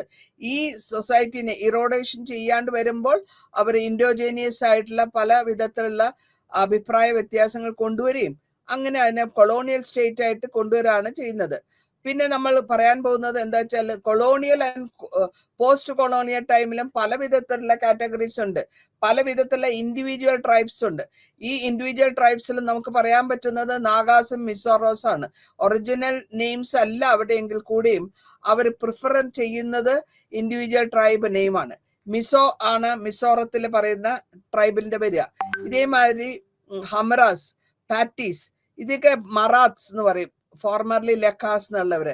അപ്പൊ ഇങ്ങനെ കോൺസ്റ്റിറ്റ്യൂഷൻ, നമ്മളുടെ രാഷ്ട്രീയ കോൺസ്റ്റിറ്റ്യൂഷൻ 1950 ചെയ്തിട്ടുള്ള എററിനെയൊക്കെ മാറ്റാനാണ് ഈ ഇൻഡിജീനിയസ് ട്രൈബിന്റെ ശ്രമം. അതേമാതിരി തന്നെ ഇവരിവിടെ അരുണാചൽ പ്രദേശ് കംപ്ലൈന്റ് ചെയ്യുന്നുണ്ട്. കോൺസ്റ്റിറ്റ്യൂഷണൽ ട്രൈബ്സ് എന്ന് പറഞ്ഞിട്ട് നമ്മളുടെ അല്ലെങ്കിൽ ഭരണഘടനയിൽ ട്രൈബ് എന്ന് പറയുന്നത് 1950 ഉണ്ട്. അതേമാതിരി തന്നെ അരുണാചൽ പ്രദേശിൽ വേറെ വരുന്നുണ്ട്. പാർലമെന്റില് നമ്മള് ഷെഡ്യൂൾഡ് പാർലമെന്റ് എന്ന് പറഞ്ഞ് 21 കൊണ്ടുവന്നു. ഭരണഘടനയുടെ ട്രൈബ് എന്ന് പറഞ്ഞു. അതേമാതിരി അമെൻമെന്റ് ബില്ല് കൊണ്ടുവന്നു 2021. ലിസ്റ്റ് ഓഫ് ഷെഡ്യൂൾ ട്രൈബിനെ കൊണ്ടുവന്നു അരുണാചൽ പ്രദേശിൽ. അങ്ങനെ ഷെഡ്യൂൾ ബില്ല് മോഡിഫൈ ചെയ്തു. അതിന്റെ ഭാഗം 16ാമത്തെ ഭാഗം അതിനെ നമ്മൾ മോഡിഫൈ ചെയ്തു. അതിന്റെ അവസാനം അതിനെ എനി നാഗ ട്രൈബ് എന്നുള്ള ഒരു ബില്ല് പാസ്സാക്കുകയും അതിൽ എല്ലാ ട്രൈബ്സിനെയും കൊണ്ടിരിക്കുകയും ചെയ്യാണ്. ഇനി അവസാനമായിട്ട് പൊളിറ്റിക്കൽ ഡയമെൻഷൻസിൽ വരുമ്പോൾ ഇത്രയും പൊളിറ്റിക്കൽ ഡയമെൻഷനിൽ കൂടി പോയിക്കൊണ്ടിരിക്കുന്ന ഫീലിംഗ് മിസോസ് അവര് ഫോർമേഷൻ മേഘാലയ എന്ന് പറഞ്ഞ സ്റ്റേറ്റ് 72 ഫോം ആവുന്നു. അവിടെ നിന്ന് നമുക്ക് കാണാൻ പറ്റുന്നത് ഈ ലാംഗ്വേജ് ആസാമിസും മേഘാലയ ഫോർമേഷൻ കഴിഞ്ഞ ശേഷം ഒരുമിച്ച് പോവാനുള്ള ശ്രമിക്കുന്നുണ്ട് നാഗാലാൻഡിൽ എന്ന് പറയാം.